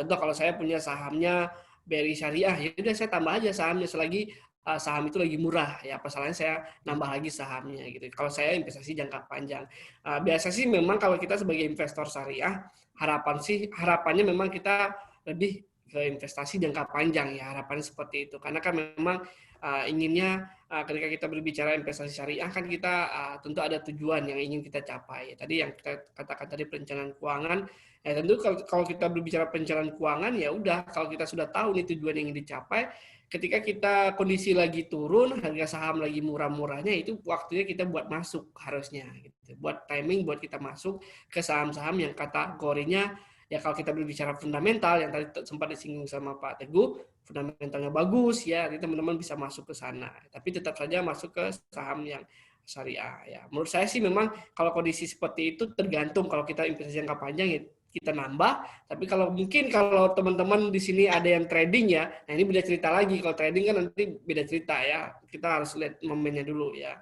gitu. Oke. Kemudian tadi apa lagi Mas ya, tentang ini ya? Psikologis sudah ya, psikologis sizing portofolio yang ideal. Nah mungkin kalau kondisi yang kita katakan sedang turun ya, harusnya memang kita nggak menyarankan juga teman-teman untuk meletakkan all dananya semua ke saham gitu ya. Mungkin teman-teman bisa pecah ke beberapa instrumen yang lain. Mungkin tadi Pak Teguh juga bisa sudah menyampaikan kalau teman-teman punya tujuannya untuk jangka waktu 3 tahun, mungkin bisa ke obligasi atau sukuk gitu ya. Atau mungkin yang kategorinya 5 tahun ke atas mungkin ke saham. Tapi kalau dalam kondisi yang kemarin, harusnya teman-teman bisa setidaknya mungkin bisa siap dana cash, umpamanya cashnya bisa di 50%. Jadi ketika teman-teman punya uang 100%, teman-teman nggak all semuanya masuk ke instrumen tersebut gitu. Justru kita harus siap uang cash buat teman-teman berjaga ya. Apalagi kalau dalam perencanaan keuangan ada dana darurat, teman-teman harus siapkan dana darurat karena kita nggak akan tahu ya ke depan seperti apa. Bisa saja umpamanya pekerjaan kita belum tahu seperti apa, kehilangan pekerjaan, ya belum lagi umpamanya biaya yang lain-lain. Nah ini perlu dipersiapkan dalam bentuk uang cash. Kemudian juga nanti untuk mengantisipasi kalau terjadi harga instrumen tersebut lagi murah-murah nih, barangnya lagi murah-murah, teman-teman bisa masuk dengan uang yang lebih banyak ya dibandingkan teman-teman plug 100% sudah masuk ke instrumen tertentu. Gitu Mas, kalau dari saya ya. Mungkin ada tambahan mungkin dari Pak Teguh, silakan. Oke. Gimana Pak, ada tambahan atau kita coba tanggapi pertanyaan yang lain? Cukup Pak ya? Oke. Oh ya, ini sebenarnya Pak Teguh kita ini. Oke, nah ini ada search udah oke. Ada pertanyaan cukup menarik nih Pak. Ini mungkin ada slide yang belum selesai tadi. Jadi pertanyaan spesifik ke sini nih. Dari Mbak Vera Nur Hasanah gitu ya. Bagaimana mengaplikasikan pengelolaan keuangan keluarga yang sehat dan Islami nih Pak? Apa ciri-cirinya? Nah, gitu ya teman-teman. Oke. Pengelolaan keuangan yang sehat yang Islami yang pertama, pendapatan harus halal. Oke. Tidak boleh ada pendapatan yang haram. Kalau memang terpaksa gitu ya, menerima secara tidak sengaja, maka harus dibersihkan dari kekayaan kita. Misalkan terpaksa Anda punya usaha karena pelanggannya kebanyakan minta transfernya ke bank biru misalkan gitu ya. Ya terpaksa Anda buka di bank biru gitu kan yang tidak sesuai syariah gitu. Kemudian ada tapi Anda upayakan bahwa tidak ada saldonya, hanya untuk lalu lintas doang. Tapi kan tetap ada, bisa jadi ada pendapatan bunga atau apa ya. Nah, pendapatan bunga itu tidak boleh diakui sebagai pendapatan, itu harus dikeluarkan dari pendapatan kita. Ya, saya tidak bicara itu sebagai sedekah, karena sedekah harus dari harta yang halal. Itu lebih ke cleansing, itu apa, membersihkan pendapatan kita dari unsur yang tidak halal, gitu ya. Tafriqul halal minal haram, itu kaidah yang bisa kita gunakan. Berikutnya adalah pengeluaran, kita harus prioritaskan pengeluaran yang paling prioritas adalah pengeluaran untuk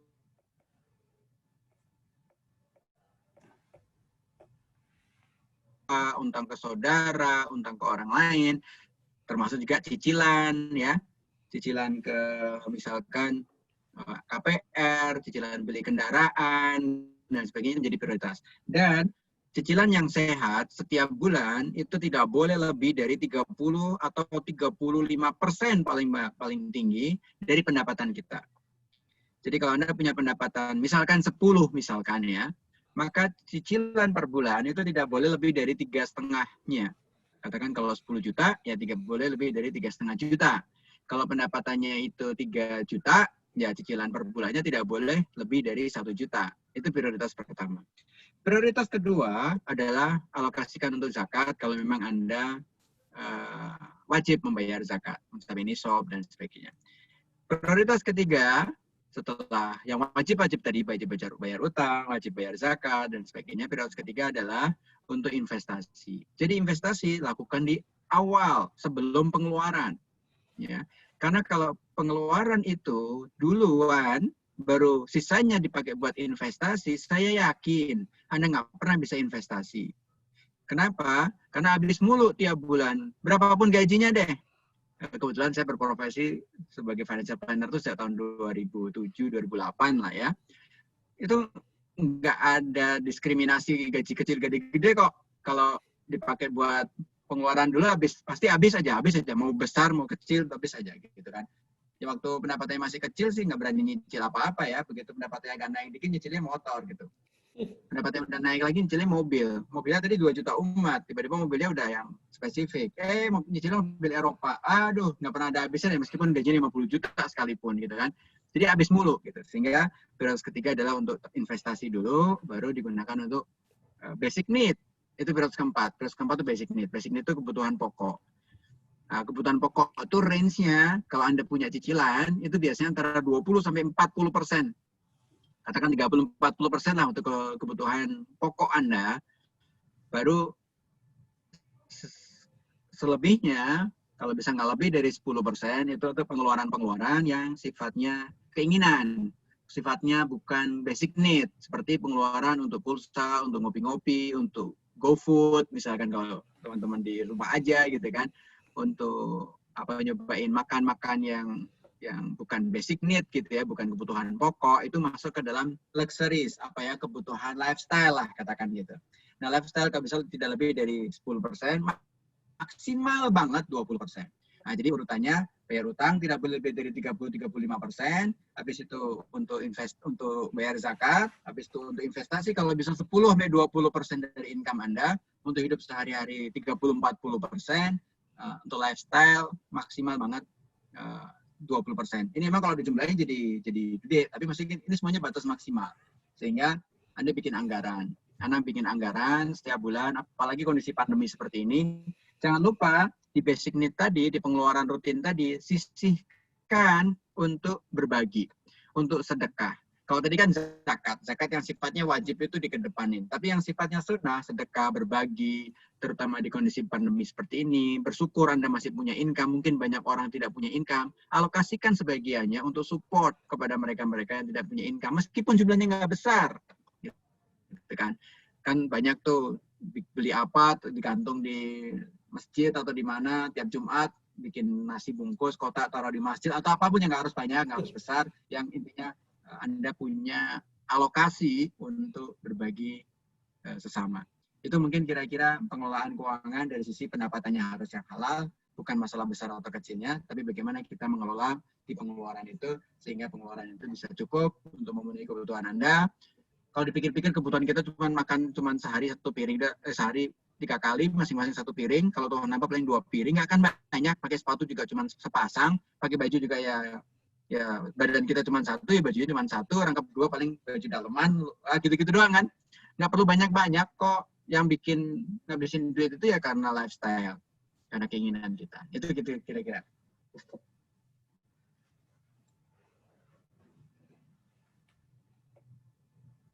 Masih mute tuh, moderatornya ke-mute juga. Oke, terima kasih banyak. Mohon maaf nih, saya lupa unmute. Oke, ini kita lihat coba beberapa pertanyaan. Ini yang agak relevan, mana ya, ini lebih banyak sama ya. Nah, ini ada yang ini Pak, ada dari Siti Nurrohmah ya. Di daerah kami belum ada mes nih Pak, katanya. Ini berarti di mana daerahnya? Jadi beliau bertanya ya, ya karena di daerah ini sangat penting ya untuk meningkatkan pemahaman ekonomi Islam masih rendah, jadi diperlukan support dari stakeholder. Apakah pengurusan mes itu ditunjuk dari pusat atau kita yang mengajukan ya? Kami dari komunitas peduli masa depan yang konsen tentang peningkatan literasi ini daerah Kebumen, Jawa Tengah. Oke, dari daerah Kebumen mungkin Pak ini ya, Pak Teguh ini sebagai ini yang juga membawahi mes di daerah gitu ya. Bisa ditanggapi Pak? Teman-teman sekalian. Ya, ya saya memang membidangi untuk pembentukan mes-mes daerah. Jadi kalau di Kebumen belum ada ya, yang Kebumen itu dekat sama Purwokerto ya, Purwokerto ada gitu ya. Jadi mungkin bisa, apalagi sekarang kegiatannya hampir semua mes di wilayah maupun di daerah, sekarang kegiatannya karena harus protokol kesehatan yang cukup ketat, sehingga sekarang online. Maka Anda bisa mengikuti ini dengan online, bisa menyebarkan kegiatan ini di daerah Kebumen, bahwa kegiatan meskipun ini dilakukan di Bangka Belitung, Anda yang di Kebumen bisa ikut, apalagi teman-teman Anda bisa mungkin di-sharing juga linknya segala macam, jadi bisa mengikuti baik yang di wilayah lain, daerah lain maupun yang di mes pusat. Itu Anda bisa juga ikutin sosial medianya sehingga terupdate kegiatan-kegiatan di masyarakat ekonomi syariah baik di pusat maupun di daerah. Untuk menentukan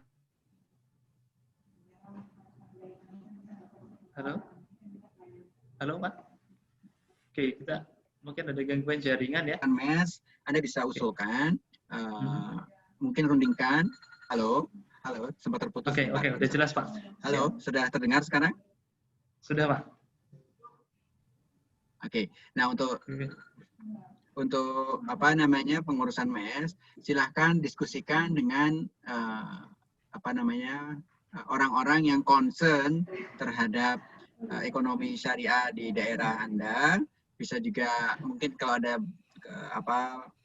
kantor cabang bank syariah atau ada asuransi syariah atau ada lembaga pendidikan yang concern terhadap syariah, bahkan pemerintah daerah misalkan gitu ya, wali kota atau DPRD gitu yang memang concern, diajakin diskusi, nanti bikin tim formatur untuk pembentukan mes daerah, nanti komunikasikan dengan sekretariat mes di pusat.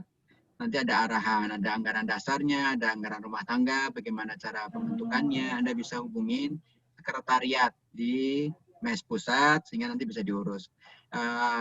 Pelantikannya oleh mes pusat, tapi pemilihan itu diserahkan ke daerah untuk memilih. Jadi memang pengurus pusat yang melantiknya nanti akan pusat melantik mes daerah tersebut.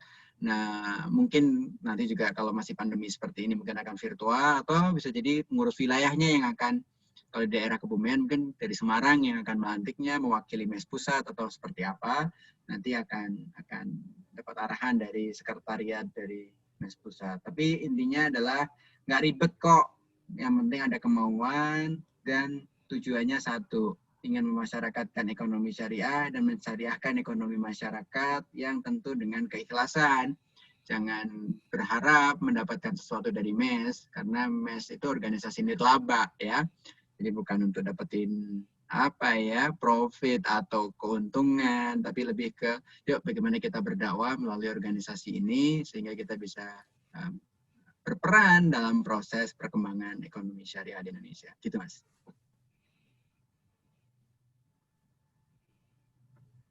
Masih di unmute itu. Masih di mute. Oke, sorry. Oke, karena waktunya sudah agak mepet, jadi mungkin kita ambil 1 atau 2 pertanyaan terakhir ya teman-teman. Mohon maaf karena banyak sekali pertanyaan yang masuk. Ini dari Manda Pahlevi nih Pak. Ya, ini yang menarik siapa nih? Ya, bagaimana cara mengubah gaya hidup untuk berinvestasi dengan konsisten? kadang saya sendiri kalau punya uang kadang tergoda untuk konsumtif ya. Ya. Nah, itu seperti apa nih, Pak? Ya, kayaknya masalah saya juga gitu ya. Ya, untuk mengatasi sifat konsumtif ini gimana itu, Ya. Pak? Ini bisa dijawab Pertama bikin plan. Bikin plan Ya, ya. pertama bikin plan, bikin perencanaan. Ya, artinya apa? Anda punya tujuan-tujuan di masa mendatang yang jumlahnya besar sekali. Anda hitung deh pakai Haluvina itu kan. Jumlahnya sangat besar sekali. Sehingga kalau Anda punya pilihan, mau punya income sekarang, dikonsumsi sekarang, habis, yang masa depan Anda nggak tahu, tujuan-tujuan mimpi-mimpi Anda besar nggak bisa tercapai, atau Anda tahan sekarang. Gitu kan. Orang malas atau menjadi tidak disiplin itu karena tidak melihat sesuatu yang penting di balik itu, atau tidak melihat sesuatu bahaya di balik itu. Nah, kalau Anda tahu bahwa bahayanya, kalau Anda nggak membuat planning, Anda konsumtifnya berlebihan, konsumtif bukan dilarang, boleh. Nah, kalau nggak konsumsi gimana bisa hidup nanti kan itu. Tapi yang sesuai dengan kebutuhan kita, tapi pikirkan juga bahwa konsumsi kita tuh nggak cuma sekarang, di masa mendatang. Seperti sarannya Nabi Yusuf itu loh. Jadi kita berproduktiflah sekarang ini ketika kita masih usia produktif nih. Ya, apa yang kita hasilkan di usia produktif, jangan dihabisin. Biarkan pada bulirnya kalau sarannya Nabi Yusuf. Tapi kalau kita, ya biarkan pada rekening kita, biarkan pada akun kita, biarkan pada saham kita, biarkan pada reksadana kita, biarkan pada instrumen-instrumen investasi kita, biarkan pada emas misalkan gitu ya. Yang dimakan sedikit aja, kecuali sedikit yang kamu makan. Sehingga apa? Siapa tahu suatu saat nanti akan terjadi paceklik. Siapa yang sangka tahun 2020 ini terjadi pandemi, sehingga banyak orang kehilangan pekerjaan. Kalau orang nggak punya simpanan, maka langsung bangkrut. Banyak yang viral, gaji 20 juta, langsung minta BLT waktu itu ya. Karena gajinya dipotong 50% gitu kan. 10 juta pun sebenarnya masih banyak, tapi karena cicilannya udah 9 juta, maka tinggal berisah 1 juta untuk makan udah nggak cukup gitu kan. Nah itulah sehingga hal-hal yang semacam ini yang kita tidak pernah tahu krisis itu akan terjadi kapan. Paling tidak usia nggak bohong. Suatu saat ketika usia kita udah sedemikian senior nggak bisa produktif lagi kok seperti sekarang. Nggak zamannya lagi kita ngandelin buat anak-anak kita untuk support kita di masa mendatang ya. Kita sekarang support orang tua kita ya karena bakti kita sama orang tua, tapi jangan ngarep anak-anak kita untuk bisa support kita. Jangan-jangan memang kondisi tantangannya berbeda pada zamannya nanti yang lebih struggling lagi daripada kita sekarang, sehingga kita siapin dari sekarang untuk biaya hidup kita di masa. Dengan demikian maka Anda harus mau berkorban untuk investasi dan disiplin. Disiplin itu nggak bisa dimotivasi dari orang luar kok. Jadi kita sendiri yang dari kita, sehingga kita merasa ini manfaatnya banyak dan merasa ada bahaya kalau kita nggak melaksanakan. Gitu. Sehingga kita bisa disiplin untuk berinvestasi. Oke, siap. Terima kasih Pak Ustadz Muhammad Teguh ya atas presentasinya. Mas Benny ini sebenarnya banyak banget pertanyaannya, tapi kalau kita lihat memang agak teknis ya, agak teknis banget. Dan nanti saya sarankan teman-teman yang ingin bertanya agak teknis gitu ya, bagaimana mengubah akun dari IPOT yang dari reguler ke syariah, gimana caranya, nanti bisa hubungi Mbak Lamia Eva ini atau nanti kita share. Ya, Mbak Eva, karena supaya lebih ini ya, karena itu kalau teknis biasanya kita agak lama tuh nelponnya ya. Mbak Eva Pangkal Pinang nih ada di Zoom. Ya, ini ada dosen ya mungkin Pak. Ini mungkin agak kita ambil satu Pak Teguh nanya tentang DPS nih Pak. Ya, kita terakhir nih ya. Halo Pak Teguh, saya Mardian dari Unisba. Saya pernah baca perihal DPS di Lembaga Keuangan Syariah. Bagaimana caranya saya dapat menjadi DPS terus atau mengikuti sertifikasi DPS? Hatur nuhun katanya Pak. Wah. Jadi gini, DPS itu bukan profesi yang dilamar. Saya menjadi DPS di beberapa lembaga keuangan, bukan saya yang melamar menjadi DPS, tapi memang perusahaan mencari dan kemudian ya mungkin ya diketahui ya, kita tahu memahami untuk menjadi DPS maka di-hire. DPS tidak harus orang DSN. Ya, bahkan saya menjadi DPS sebelum menjadi pengurus dari Dewan Syariah Nasional Majelis Ulama Indonesia, gitu kan. Jadi memang bukan suatu profesi yang dilamar, bahkan kode etik yang tidak tertulis bukan seperti komisaris yang misalkan harus ada tawar-menawar fee segala macam, itu enggak itu, karena memang rata-rata DPS itu memang rata-rata adalah para ulama ya pada awalnya gitu kan, asatis segala macam gitu. Kalau mau ikut sertifikasi silakan, di DSN itu ada DSN Institute namanya, DSN MUI Institute. Anda bisa buka websitenya DSN, www.dsnmui.or.id, jadi digabung ya, dsnmui.or.id.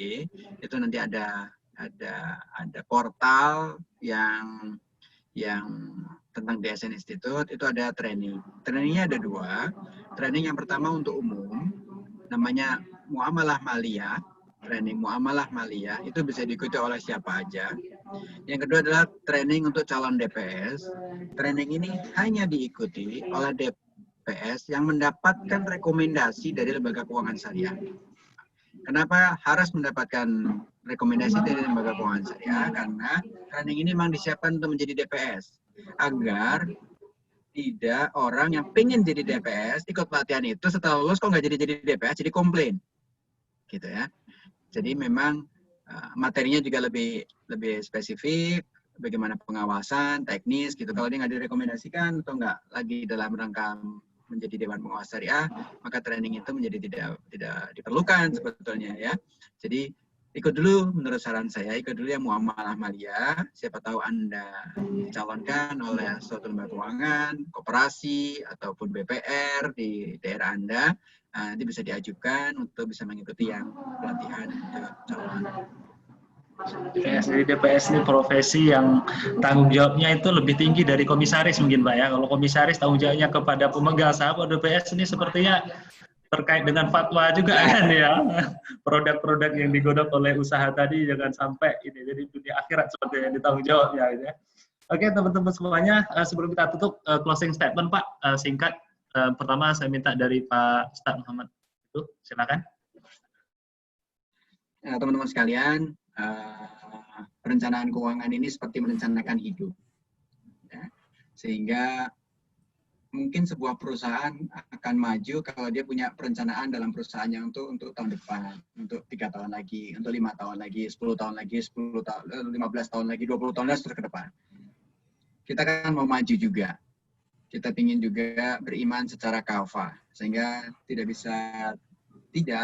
ada opsi lain, soalnya kita punya planning, punya perencanaan tahun depan kita mau ngapain, tahun depan lagi ngapain, ada kewajiban-kewajiban yang harus kita penuhi di masa depan. Anak-anak kita kapan sekolahnya, kapan kita harus pergi haji, karena haji itu bagi yang mampu, kalau mampu itu harus terukur. Saya khawatir orang belum nyiapin haji gara-gara tidak disiplin dalam berinvestasi, sehingga dia tidak mampu. Tidak mampunya bukan karena tidak disiapkan untuk mampu, tapi karena malas untuk menyiapkan untuk mampu. Nah, ini suatu hal yang berbeda. Mengaku tidak mampu untuk membayar zakat, tapi tapi gadgetnya bagus, gitu kan? Itu kan miris, gitu kan? Tidak bisa investasi untuk pergi haji, padahal itu rukun. Ingat, rukun. Rukun itu suatu hal yang bisa membatalkan sesuatu yang menjadikannya dia rukun, kan gitu ya. Rukun Islam itu adalah berhaji bagi yang mampu. Anda mampu nggak berhaji, hanya gara-gara Anda nggak disiplin mengelola keuangan Anda, itu jangan-jangan Anda mengabaikan rukun Islam. Yang bisa jadi gugur keislaman Anda karena Anda mampu tapi mengabaikan untuk menjalankan rukun itu, gitu kan? Sehingga yuk kita kelola keuangan kita dengan niatan untuk takwa kepada Allah, dengan niatan untuk mempersiapkan hidup kita mendapatkan ridho Allah Subhanahu wa taala. Tentu dengan cara-cara yang Islami. Jazakallah khair Ustaz. Lanjut Mas Penny, silakan. Oke, baiklah, singkat ya. Jadi intinya dalam perencanaan keuangan syariah tentu tidak kafah juga kalau saat kita tidak masukkan instrumen investasi syariah dalam dalam instrumen atau alat untuk mencapai tujuan kita gitu ya.